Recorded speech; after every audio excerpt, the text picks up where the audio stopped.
Hello students, तो आज हम बात करने जा रहे हैं presentation and use of teaching learning material के बारे में। तो आज हम देखेंगे कि जो शिक्षण अधिगम सामग्री है उसका हम कैसे उपयोग करते हैं और कैसे हम उसको तैयार करते हैं। तो जब आप क्लासरूम में जाते हो या आप कहीं अगर टीचिंग करवा रहे होंगे तो आपको पता होगा कि वहाँ पर आप बहुत सारी ऐसी शिक्षण सामग्री तैयार करके ले जाते हैं जिससे कि बच्चों की जो लर्निंग है वो बहुत ज़्यादा इंटरेस्टिंग बन जाती है।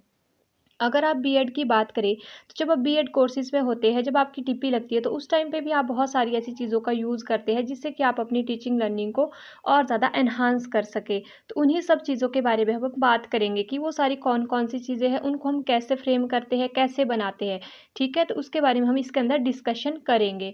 जैसे मैं सिंपल सा एग्ज़ाम्पल दूँ, अगर हम क्लासरूम को फैसिलिटेट करना चाहते हैं, तो हम क्या कर देते हैं कई बार चार्ट्स को ही हम क्लासरूम में ले जाते हैं। तो वो चार्ट भी क्या हो गया आपका एक तरह का टीचिंग लर्निंग मटेरियल हो गया, क्योंकि वह भी क्या कर रहा है आपकी टीचिंग लर्निंग को फैसिलिटेट कर रहा है।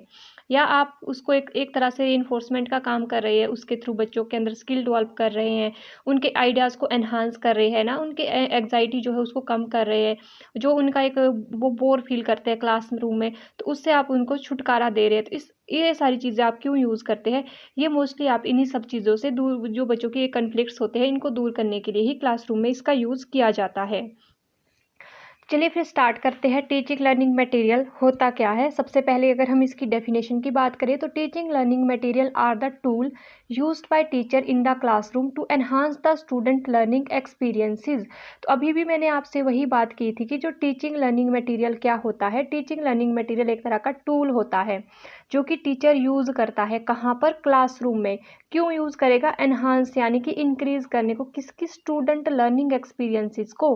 बच्चों के अंदर कोई डर है, उनके अंदर कोई एग्जाइटीज़ है, या वो बोर फील कर रहे हैं, या उनका हमने इंटरेस्ट को कैप्चर करना है, तो ये सारी चीज़ों को बढ़ाने के लिए हम क्या करते हैं? शिक्षण अधिगम सामग्री का यूज़ करते हैं।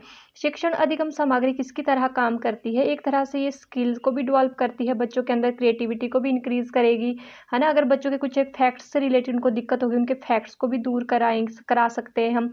उनके अंदर डिफरेंट डिफरेंट आइडियाज़ को हम जनरेट कर सकते हैं। इसके साथ साथ हम बच्चों को एक प्रैक्टिकल लर्निंग प्रोवाइड कर सकते हैं, करवा सकते हैं ना। एक तरह से प्रैक्टिकल वे में हम बच्चों को चीज़ें सिखा रहे हैं। जैसे कि अब मॉडल ले जाते हैं तो वहाँ पर हम प्रैक्टिकली बच्चों को चीज़ें सिखाते हैं। बच्चे फन के साथ चीज़ें सीखते हैं ना, इंजॉय करते हैं लर्निंग को। तो उनकी जो लर्निंग है उसको और ज़्यादा इंटरेस्टिंग बनाने के लिए हम कुछ एक टीचिंग लर्निंग मटेरियल का यूज़ करते हैं क्लासरूम के अंदर। आई थिंक आपको पूरा एक तरह से आपका जो माइंड है वो सेट हो चुका होगा कि हम इसके अंदर किस चीज़ की बात करेंगे, ठीक है। नेक्स्ट है हमारा, ये तो हमने बात की कि टीचिंग लर्निंग मटेरियल होते क्या है। अब हम बात करेंगे कि हमें इसकी ज़रूरत क्यों पड़ती है। टीचिंग लर्निंग जो मटेरियल है इसकी ज़रूरत क्यों पड़ती है हमें क्लासरूम के अंदर। तो इसके कुछ एक हमारे ऑब्जेक्टिव्स होते हैं, तो वो कौन कौन से होते हैं उसको देखते हैं। फर्स्ट है आपका to make learning real, practical and fun for children. तो अभी भी हमने क्या बात की थी कि ये क्या करते हैं, बच्चों के अंदर जो उनकी लर्निंग है, उनका जो अधिगम है उसको रियल बनाता है। वो एक्चुअल में चीज़ों को सीख पाते हैं, प्रैक्टिकल वे में, by hand experience, real experience उनको मिलता है। फन, फन का मतलब है कि वो इंजॉय कर रहे हैं, उनके लिए खेल बन चुका है पढ़ाई करना, ठीक है। सेकंड है टू एलुस्ट्रेट एंड रेनफोर्समेंट और स्किल, फैक्ट एंड आइडिया। अब क्या करना है कि हम बहुत सारे एग्जाम्पल्स क्लासरूम में देते हैं, बच्चों को मोटिवेट करते हैं, तो रेनफोर्स कर रहे हैं, अधिबलन दे रहे हैं उनको, स्किल यानी कि कौशल को उनके एनहांस कर रहे हैं। इस तरह की चीज़ें हम करते हैं टीचिंग लर्निंग मटेरियल के थ्रू। फिर है आपका relieve an anxiety and fear and a burdens. अब हम क्या करेंगे, रिलीव देंगे किससे? एग्जाइटी से। एग्जाइटी होती है ना बच्चों को, कई बार जैसे एग्जाम का स्ट्रेस हो गया, या पढ़ने से बच्चों कई बच्चों को डर लगता है, तो वो बहुत ज़्यादा क्या करते हैं, स्कूल आना पसंद नहीं करते। तो उससे भी उनको क्या करना है, हमने एक तरह से राहत देनी है, उनका जो डर है उसको भी निकालना है, और वो जो एक तरह से बोर फील करते हैं क्लासरूम में उसको भी दूर करना है, ठीक है। और साथ साथ बर्डन भी, बच्चे कई बार पढ़ने को समझ लेते हैं, तो उसको हमने खेल बना देना है, ताकि जो बच्चे हैं वो क्लासरूम में आए, खुशी से आए, ठीक है। नेक्स्ट है आपका, अब है हमारा types of teaching learning material. अब शिक्षण अधिगम सामग्री के कुछ एक प्रकार भी तो होते होंगे जिनको हम क्लासिफाई करते हैं, तो वो कौन कौन से हैं, चलिए उसकी बात करते हैं। तो फर्स्ट है आपका विजुअल एड। विजुअल का मतलब होता है देखना। जब आप देखकर चीज़ों को, जहाँ से बच्चों को हम दिखाकर चीज़ें करवाते हैं, जैसे कि सबसे इम्पॉर्टेंट ब्लैक बोर्ड। ये तो हर एक क्लासरूम में होता है। ब्लैक बोर्ड क्या होता है, एक ब्लैक सरफेस होती है, या ग्रीन या ग्रेइश सरफेस होती है, जहाँ पर हम बच्चों को बहुत सारी चीज़ों को पढ़ाते हैं। तो ये जो हमारा ब्लैक बोर्ड है ये अदर चीज़ों के साथ भी काम करता है। जैसे कि अगर हम क्लासरूम में प्रेजेंटेशन दे रहे हैं, फ्लैश कार्ड दिखा रहे हैं, पोस्टर दिखा रहे हैं, है ना, हम अगर टेक्स्ट बुक से ही भी पढ़ा रहे हैं तब भी ब्लैक बोर्ड क्या है, एक तरह का सप्लीमेंट है या बेसिक एलिमेंट होता है हमारे क्लासरूम का। फिर है आपका पोस्टर। तो पोस्टर क्या होता है, पोस्टर होता है कि जब आप बच्चों को बहुत ही अट्रैक्टिव वे में चीज़ों को दिखाना चाहते हैं तो वो क्या हो जाता है, आपका पोस्टर हो जाता है। फिर है फ्लैश कार्ड। फ्लैश कार्ड क्या होती है, इस तरह की जब आप एक चिप लेके जाते हो क्लासरूम में, उसके अंदर जैसे आपने कुछ एक छोटी मोटी आप फैक्ट्स को लिख देते हो या किसी चीज़ की डेफिनेशंस को लिख देते हो जो आपको बार बार भूल जाते हो आप, वो चीज़ें उनको पढ़ने के लिए जब आप किसी चिप का यूज़ करते हो तो उसको हम फ्लैश कार्ड बोलते हैं। फिर है प्रेजेंटेशन। प्रेजेंटेशन क्या हो सकती है, प्रेजेंटेशन आपकी दो तरह की होती है। एक तो आप ऑफलाइन यानी कि आप कागज़ पे पेपर पे ले जाकर बच्चों को दिखा दोगे। दूसरा क्या हो गया, आप किसी कंप्यूटर की हेल्प से पीपीटी बनाकर बच्चों को दिखा सकते हो। फिर है आपका printed text book. Printed text book क्या होगी, हमारी सिलेबस की जो टेक्स्ट बुक होती है वो भी हमारी प्रिंटेड टेक्स्ट बुक के अंदर आ सकती है।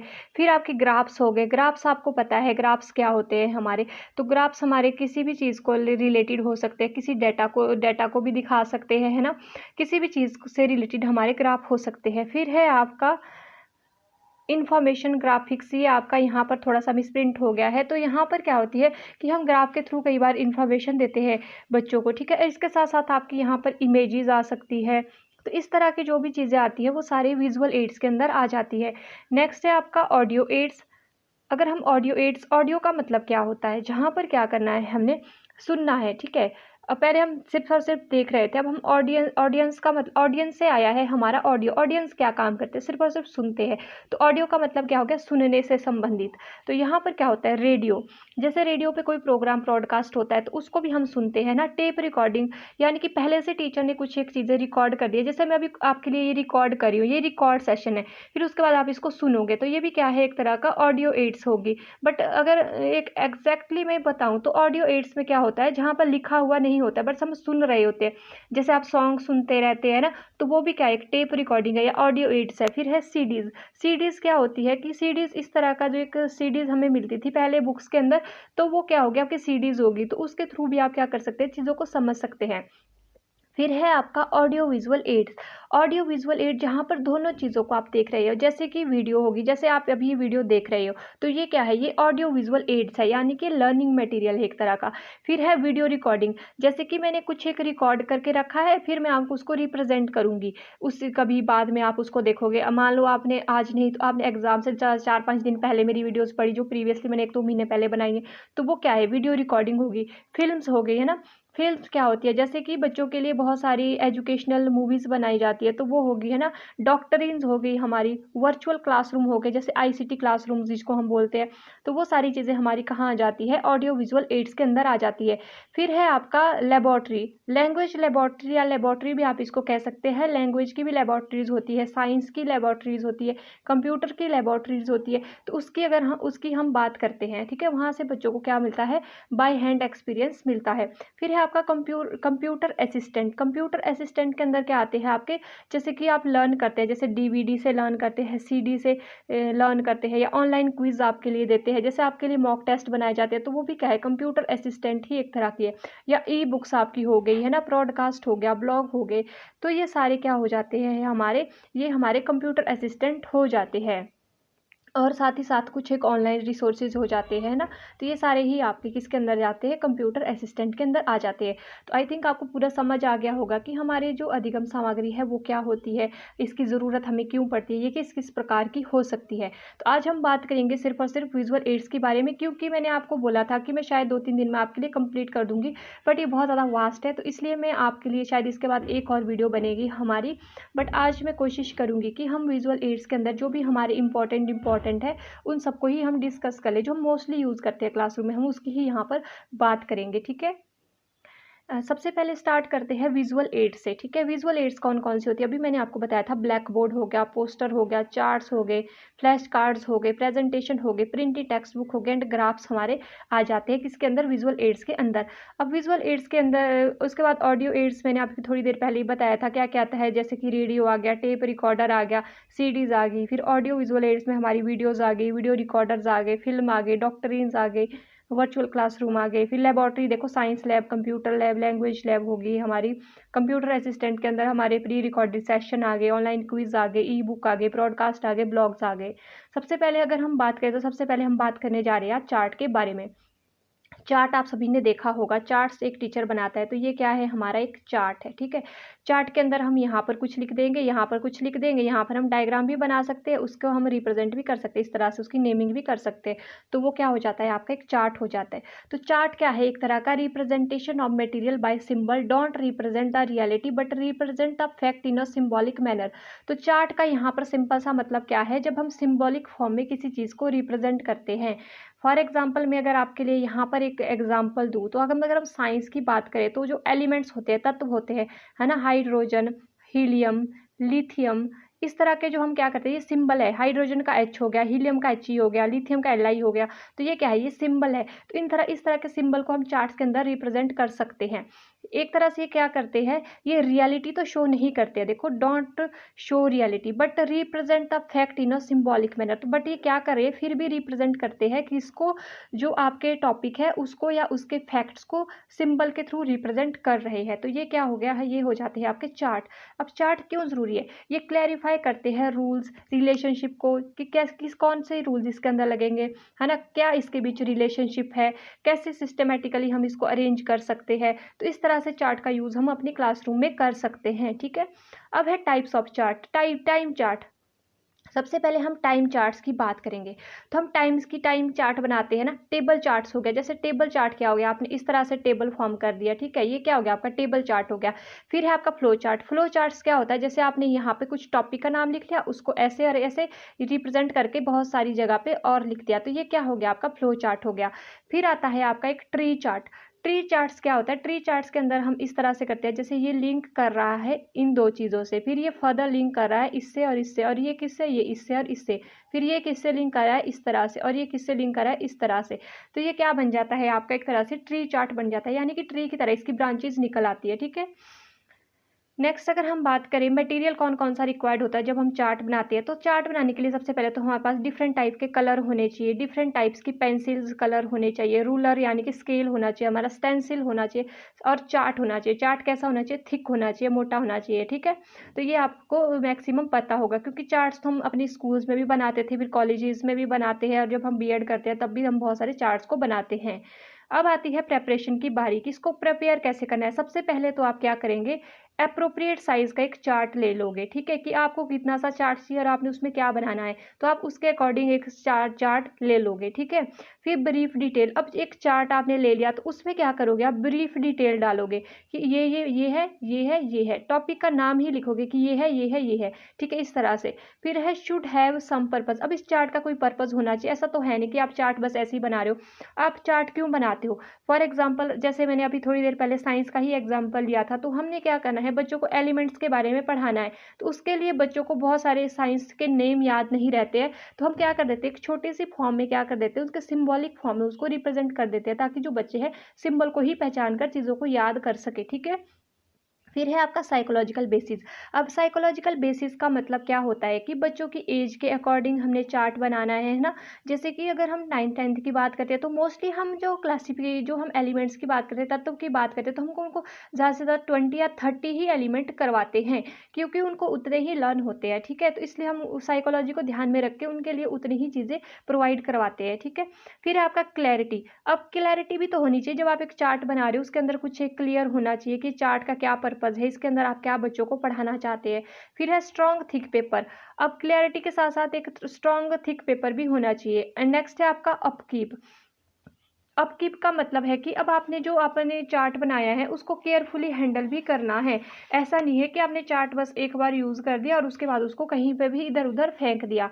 एंड लास्ट जो इम्पॉर्टेंट है वो है participation of student in the presentation of chart. अब क्या कर सकते हैं, आप बच्चों को भी इंक्लूड कर सकते हैं, क्योंकि चार्ट हम बच्चों को भी बनाने को बोल सकते हैं, आप बच्चों के साथ मिलकर हम खुद भी चार्ट बना सकते हैं। तो ये क्या है, इस तरह से हम प्रिपेयर करते हैं। सबसे पहले तो हमारे को चार्ट लेना है, ठीक है। फिर उसके बाद हमने देखना है ब्रीफ डिटेल हमने क्या उसके अंदर डालनी है, उसका एक पर्पज़ होना चाहिए, साइकोलॉजिकल बेसिस होना चाहिए, क्लैरिटी होनी चाहिए उस चार्ट में, और स्ट्रॉन्ग एक पेपर होना चाहिए। फिर वो साथ साथ में अपकीप भी होना चाहिए, मतलब फटना नहीं चाहिए, ध्यान से रखना है उसको।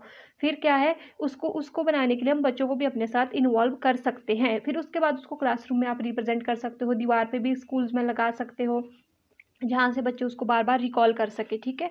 नेक्स्ट है आपका मॉडल। अब मॉडल्स की जब हम बात करते हैं तो मॉडल्स, बहुत सारे मॉडल्स आपने भी क्लासरूम में देखे होंगे, खुद भी आपने बनाए होंगे। तो मॉडल्स क्या होते हैं, मॉडल होता है एक तरह का miniature of a large object. Miniature मतलब एक कोई बहुत बड़ा ऑब्जेक्ट है, उसकी एक छोटी सी फॉर्म हमने बना दी है, ठीक है। जैसे ताजमहल है, ताजमहल क्या एक बहुत बड़ा ऑब्जेक्ट है, तो उसका हमने क्या करें, एक छोटा सा फॉर्म है, हम ताजमहल घर बना देते हैं शो पीस के लिए, तो वो क्या है, मिनिएचर फॉर्म है। और साथ ही साथ क्या हो सकता है, एक magnified version of small object. अब छोटी सी चीज़ का एक बहुत बड़ा मैग्नीफाइड वर्जन भी हो सकता है। जैसे आपकी आई है, आई कितनी सी होती है, छोटी सी होती है ना आँख, बट जब हम उसको मॉडल के थ्रू बताएंगे तो हम उसको बहुत बड़ा रूप दे देते हैं, तो वो क्या हो गया, आपका मैग्नीफाइड वर्जन हो गया, ठीक है।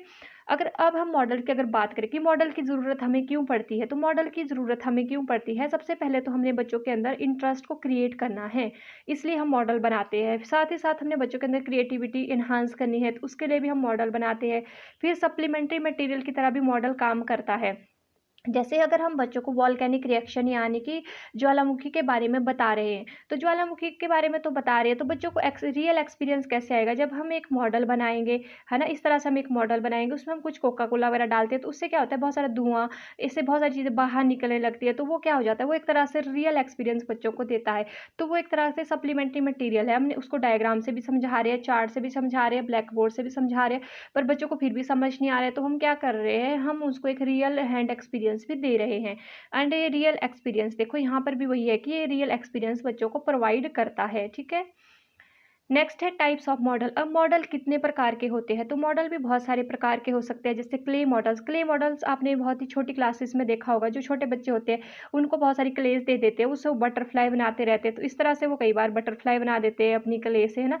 कई बार वो क्या कर देते हैं, कई बार कुछ भी नहीं बनाएंगे, कई बार ऐसे स्नेक बना देते हैं, तो वो क्या है, वो क्ले मॉडल है बच्चों के लिए। फिर है पेपर मॉडल। अब पेपर मॉडल इसके अंदर क्या आ जाता है हमारे, जैसे हम न्यूज़पेपर का यूज़ करते हैं ना, या ब्राउन पेपर का यूज़ करते हैं, है ना। न्यूज़पेपर का मोस्टली हम यूज़ करते हैं, जैसे मोस्टली जब हम सोलर सिस्टम बनाते हैं तो वहाँ पर हम बहुत सारे न्यूज़पेपर को क्या कर देते हैं, ऐसे पहले कोई न्यूज़पेपर होगा उसको हम एकदम ऐसे ऐसे कर देंगे और उसको गोल शेप दे देंगे और बाद में कलर कर देंगे, तो वो क्या हो जाते हैं, हमारे पेपर मैक मॉडल हो जाते हैं। फिर आपका thick paper and a cardboard. अब कई बार हम कार्डबोर्ड का यूज़ करते हैं, है ना। अगर हमने कोई स्ट्रॉन्ग सा चीज़ बनाना हो, स्ट्रॉन्ग सा मॉडल बनाना हो, जैसे हमने इलेक्ट्रिसिटी या फिजिक्स से रिलेटेड कोई भी मॉडल बनाना हो, तो वहाँ पर हम कार्डबोर्ड का यूज़ करते हैं।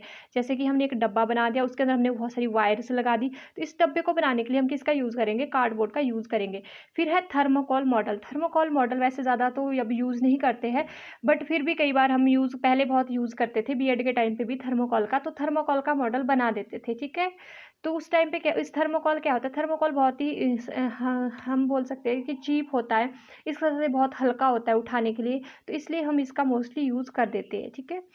नेक्स्ट हम बात करेंगे प्रेपरेशन ऑफ मॉडल। अब मॉडल बनाने के लिए हम कैसे प्रिपेयर करेंगे, सबसे पहले हम क्या करेंगे, सबसे पहले तो हम सिलेक्ट करेंगे टाइप ऑफ मॉडल, कि हमें किस तरह का मॉडल बनाना है, कि हमें क्ले का मॉडल बनाना है, न्यूज़पेपर का मॉडल बनाना है, कार्डबोर्ड का मॉडल बनाना है, या थर्मोकोल का मॉडल बनाना है। फिर हम कलेक्ट करेंगे मटेरियल को। मटेरियल जैसे कि अगर हमने साइंस से रिलेटेड कोई मॉडल बनाना है, तो हम सारे जितने भी हमारी चीज़ें उसमें यूज़ होने वाली है उन सबको हम लाएंगे। पहले कार्डबोर्ड ला दिया, है ना, फिर हमने बल्ब लगा दिया, फिर हमने तारे ला दी, ये सारा क्या हो गया, हमारा कलेक्टिंग मटेरियल हो गया। फिर है arrange material according to need. अब वो उस मटेरियल को क्या करना है, हमने अरेंज भी तो करना है कि कहाँ पर हमारा जो बल्ब है वो लगेगा और कहाँ पर हमारी वायर्स लगेगी, है ना। इस तरह से उसको अरेंज कर देना। अरेंज करने के बाद हम फिक्स कर देंगे, प्रॉपरली उसको फिक्स कर देंगे कि ये हिलना भी नहीं चाहिए, कि पता चला कि स्कूल पहुँचते पहुँचते आपका मॉडल रास्ते में ख़राब हो गया, तो उसको आपने इस तरह से अरेंज करना है कि वो एकदम से फिक्स हो जाए। फिर चेक भी करना है उसको कि वर्क कर भी रहा है कि नहीं कर रहा है, ठीक है। कि आपने बल्ब तो जोड़ दिया बट वो लाइट नहीं दे रहा है, तो वो क्या हो गया, आपका एक तरह से मॉडल काम नहीं कर रहा है, तो आपने उसको चेक करना है। एंड शोइंग इनटू क्लासरूम, और उसके बाद आपने उसको क्लासरूम में शो करना है, उसके बारे में हर एक चीज़ बच्चों को बतानी है, उसकी माइनर से माइनर डिटेल आपने देनी है कि ये क्या है, क्यों है, इसमें किस तरह से करंट पास हो रहा है। अब अगर हम इसके बीच में पेंसिल लगा देते हैं या इसके ऊपर लकड़ी लगा देते हैं तो करंट क्यों पास नहीं हो रहा है, हर चीज़ हमने बच्चों को बतानी है। और बताने के बाद हमने प्रिजर्व करके उसको रखना है ताकि हम बाद में भी उस मॉडल का फ्यूचर में यूज़ कर सके, ठीक है। नेक्स्ट है आपका फ्लैश कार्ड। फ्लैश कार्ड्स क्या होते हैं? Flash card as a study tool, तो ये भी क्या है, एक तरह का हमारा स्टडी करने का एक टूल होता है। ये क्यों हम यूज़ करते हैं? जब हमें कई बार बहुत सारी चीज़ें होती है जो बार बार हम भूलते हैं, उन चीज़ों को हम मेमोराइज करने के लिए या किसी फैक्ट को या शॉर्ट इन्फॉर्मेशन को याद करने के लिए हम छोटे छोटे ऐसे चिप बना देते हैं और उनको साथ ही साथ क्या लगा देते हैं, या तो अपनी बुक में कहीं लगा देते हैं, अपनी वॉल पे कहीं लगा देते हैं, या क्लासरूम में कहीं साइड में एक चार्ट के ऊपर हम उनको चिपका देते हैं, ठीक है। फिर है it is an active learning technique, तो ये क्या है, एक्टिव लर्निंग टेक्निक है। एक्टिव लर्निंग टेक्निक क्या है, बार बार हम इसको रिकॉल करें, खुद से बना रहे हैं, खुद से अंडरस्टैंड कर रहे हैं चीज़ों को, ठीक है। अब हम प्रिपरेशन कैसे बनाएंगे, अब हम फ्लैश कार्ड, सबसे पहले तो हम क्या करते हैं, रीड एंड लर्न। सबसे पहले हम जब टॉपिक पढ़ते हैं, फॉर एग्जाम्पल मैंने एक टॉपिक आपको आज पढ़ाया, तो आप क्या करोगे, उस टॉपिक को पढ़ोगे, रीड करोगे, लर्न करोगे, उसके बाद आप फाइंड करोगे, कुछ एक मार्क लगाओगे कहीं कहीं, जैसे ये पूरा टॉपिक है आपने पढ़ लिया, पढ़ने के बाद आपको लगा कि ये वर्ड मुझे समझ नहीं आया, तो आप उसको क्या करोगे, टिक कर दोगे, है ना। हाईलाइट द इंपॉर्टेंट पॉइंट, टिक करने के बाद आपने उसको क्या कर दिया, हाईलाइट कर दिया, ठीक है, हाईलाइटर से आपने उसको हाईलाइट कर दिया। हाईलाइट करने के बाद भी आपको याद नहीं रह रहा है, फिर आपने क्या किया, सेपरेटली आपने एक छोटा सा पेपर लिया, उस पर उस चीज़ का नाम लिख दिया और उसको कहीं जाके दीवार में लगा दिया, तो वो क्या हो गया, आपका फ्लैश कार्ड बन गया। और ये फ्लैश कार्ड आप क्यों बनाते हैं, ताकि आपको जो डाटा है या फैक्ट है वो याद रह सके, ठीक है। नेक्स्ट है हमारा प्रेजेंटेशन। प्रेजेंटेशन आपको पता है प्रेजेंटेशन क्या है, जो मैं अभी आपको पढ़ा रही हूँ ये भी क्या है, एक तरह का प्रेजेंटेशन ही है। तो प्रेजेंटेशन मैंने आपको बताया था दो तरह की होती है। प्रेजेंटेशन के अंदर हम क्या करते हैं, हम प्रेजेंट करते हैं अपने कंटेंट को, उसके अंदर हम सबसे पहले क्या लेते हैं, अगर हम इसके प्रेपरेशन की बात करें, जब भी आप प्रेजेंटेशन बनाते हो तो आप क्या करते हो, पहले तो आप इंट्रोडक्शन लेते हो कि ये टॉपिक किससे रिलेटेड है, आप इसके अंदर क्या पढ़ोगे, ठीक है, डेफिनेशन दे दी, इंट्रोडक्शन दे दी। फिर हम करेंगे स्ट्रक्चर ऑफ द टास्क, अब हम एक इंट्रोडक्शन हमने यहाँ दे दी, उसके बाद हमने कुछ एक अंदर फ्रेम कर दिया, मेन बॉडी बना दी कि ये पहले हम ये पढ़ा ये बोलेंगे इंट्रोडक्शन, फिर हम उसके बाद ये चीज़ें एक्सप्लेन करेंगे, ये हो गया आपका स्ट्रक्चर। फिर आप मेन बॉडी पर जाएंगे, अब आपने इंट्रोडक्शन में थोड़ी बहुत चीज़ें बताई थी, उसको यहाँ पर आप पॉइंट पॉइंट करके बता दोगे, और एंड में आप क्या करोगे, कंक्लूजन दोगे। कंक्लूजन कैसा होना चाहिए आपका, एक तरह की समराइज होनी चाहिए कि जो आपने जो अभी तक पढ़ाया या जो आप अभी तक बोल रहे थे उसको आपने समराइज करना है, और उसके बाद आपने मेन जो इंपॉर्टेंट पॉइंट थे उनको भी आपने हाईलाइट करना है, मतलब कि जोर देना है उन वर्ड पे, ठीक है, कि आपने इसके बारे में बताया, इससे ये हो सकता है। जैसे मैं मॉडल्स की बात करी हूँ तो मैं क्या बताऊंगी कि आज हम मॉडल के बारे में पढ़ेंगे, मॉडल ये होते हैं वो होते हैं, ठीक है, ये हमारी होगी इंट्रोडक्शन। फिर मैंने उसके बाद एक स्टेप भी तो बनाए होंगे कि मुझे कैसे स्ट्रक्चर्स करना है, पहले मुझे मॉडल बताना है, फिर मुझे क्या बताना है, उसके बाद मुझे टाइप्स बतानी है, फिर मुझे प्रेपरेशन बतानी है, फिर मुझे सेपरेट करके बताना है, तो ये क्या हो गया, ये मेरा एक स्ट्रक्चर हो गया।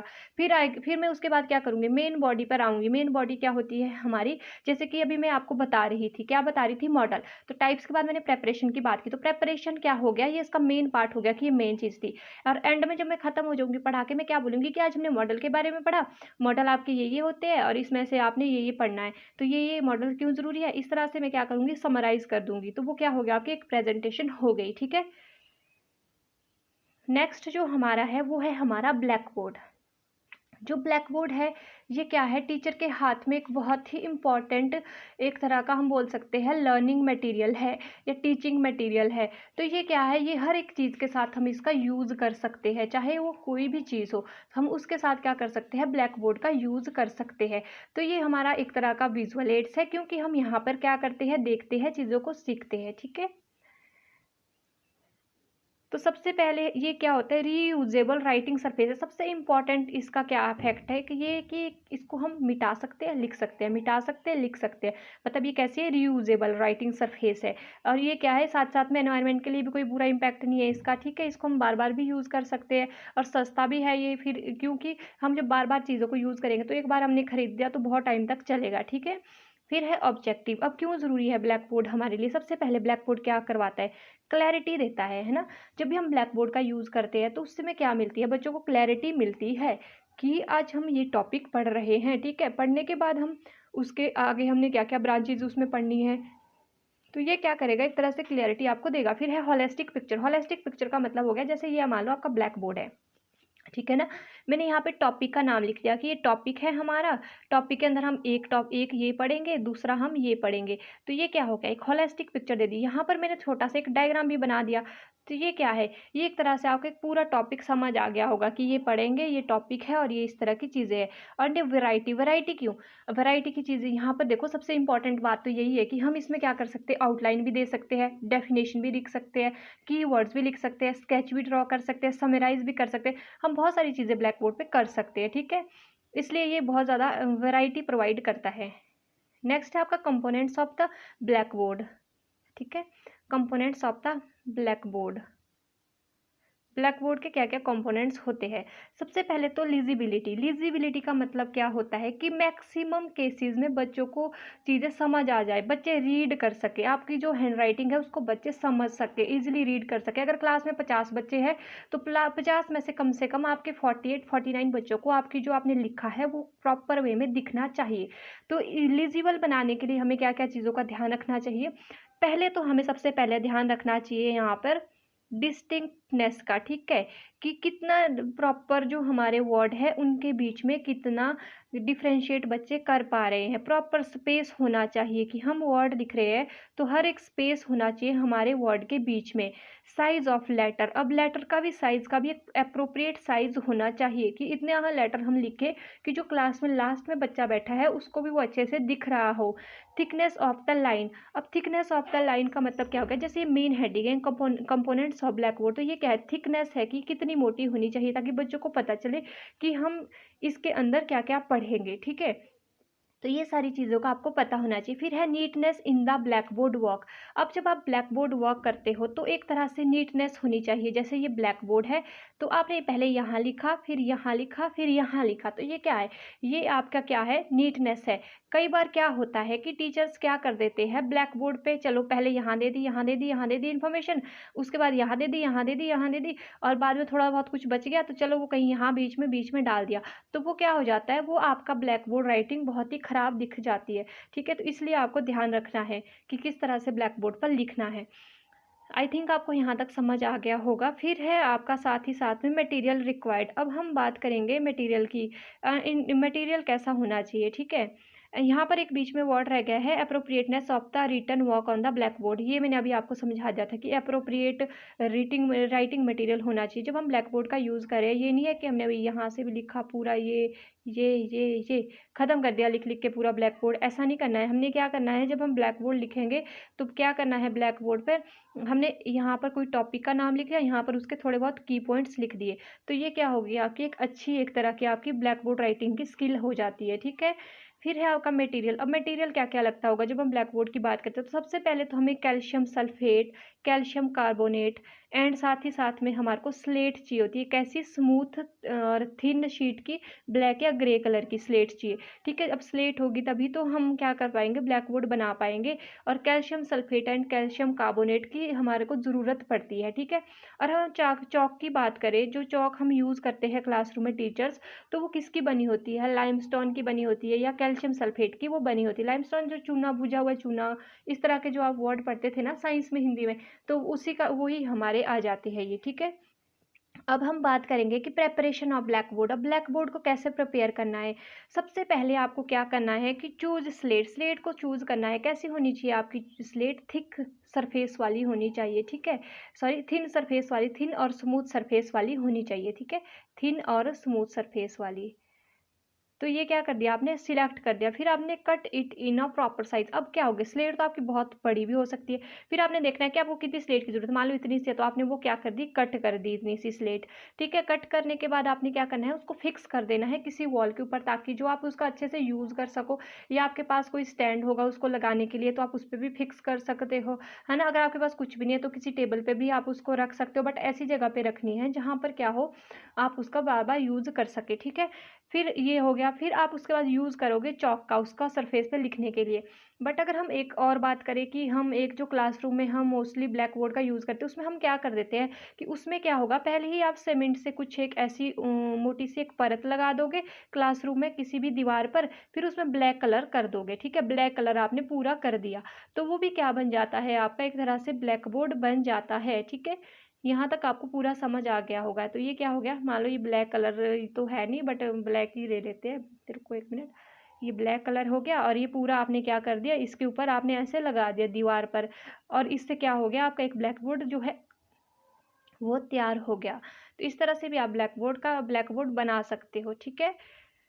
तो आज हमने बात की किसकी, सारे के सारे हमने विजुअल एड्स की आज हमने बात की, क्योंकि जो आपका ये टॉपिक है देखने में बहुत छोटा लग रहा था कि शायद ये हो जाएगा 1-2 दिन में, बट इसका बहुत ही लेंथी एंड वास्ट है। इसके अंदर बहुत सारी चीज़ें हैं आपकी जो इंक्लूड होनी है, तो इसके लिए बहुत सारा लर्निंग जो आपका मटेरियल है वो भी कलेक्ट करना मुझे पड़ेगा इधर उधर से, तो उसके लिए भी मुझे क्या है, थोड़ा सा टाइम लग जाएगा। जो टॉपिक था वो हमारा था विजुअल एड्स के बारे में। तो इसके अंदर हमने black board, poster, chart, flash card, presentations, graph, है ना, ये सारी चीज़ों की हमने मोस्टली बात कर दी है, इंपॉर्टेंट जो भी आपके एग्जाम में पूछे जाते हैं। ठीक है, कल से हम बात करेंगे ऑडियो एड्स की या ऑडियो विजुअल एड्स की। ये देखने में आपका ये टॉपिक बहुत ही छोटा लग रहा था, कि मुझे लग रहा था कि शायद ये 1 या 2 दिन में आपका कंप्लीट हो जाएगा, बट जब मैंने इसके बारे में बहुत सारी चीज़ें पढ़ी, उसके बाद जब मैंने इसका मटेरियल कलेक्ट करा, तो मुझे लगा कि ये बहुत ही ज़्यादा लेंथी आपका टॉपिक है, बट फिर भी मैंने आपको ब्रीफली बताने की कोशिश की है। तो आपके लिए ये वीडियो यूज़फुल हो तो मिलते हैं जल्द ही नेक्स्ट वीडियो में नेक्स्ट टॉपिक के साथ। तब तक के लिए bye bye and thank you for watching.